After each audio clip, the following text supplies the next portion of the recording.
This is our Odyssey's Unlimited Travel and Learn Safari with Tufts University. We visited 4 countries, South Africa, Zimbabwe, Botswana, and Zambia, with a brief stop into a 5th bonus country, Namibia.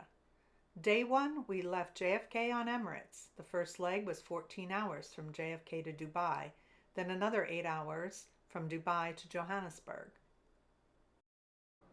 Day 2, we landed at OR Tambo International Airport, Johannesburg. We met our driver, who took us to Hotel 54 on Bath in the Rosebank District for our first 2 nights in Africa. We met up with the rest of our group on the trip and our tour guide, Cheslin Marshman. He is a native South African and spoke at least 3 languages fluently. Day 3, our first stop on the tour of Johannesburg, was Nelson Mandela's last residence in the Rosebank District. Now occupied by his and Winnie's grandchildren, it will soon become a museum. The stones in the garden had messages written on them to Mandela. Our Tufts University Travel and Learn tour group of 22 was made up of alumni, parents, faculty, family, and friends from all over the country.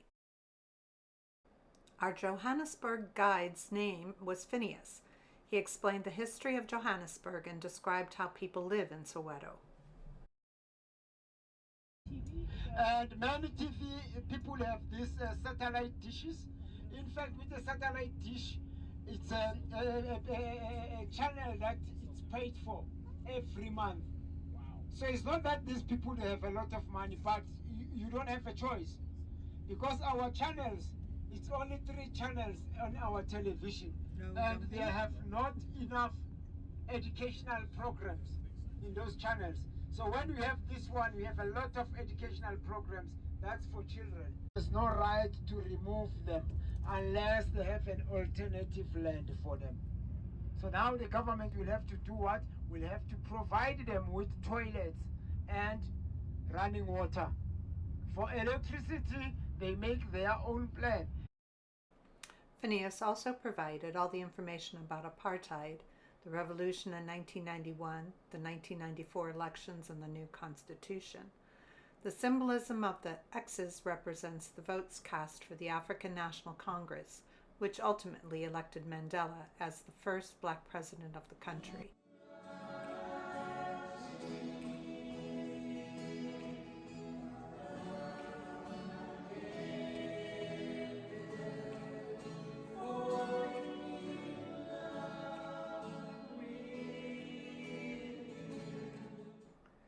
Our next stop was the Hector Peterson Museum. The museum was erected on the site of the Soweto uprising that proved to be a deadly student protest on June 16, 1976. Hector was a 12-year-old boy who was shot by police during the demonstration of students protesting the government. Our special tour guide for the museum was Antoinette Peterson, Hector's sister. She recalled for us her eyewitness account of the events on that day. She is seen in the famous photo running beside a man carrying her brother to an ambulance. The uprising of June 16th resulted in 23 deaths, 21 black students and 2 white people. We continued and drove through East Orlando, the oldest neighborhood of Soweto, and made famous by comedian and talk show host Trevor Noah. We also passed the football stadium that hosted the 2010 World Cup before arriving at the Nelson Mandela Home and Museum.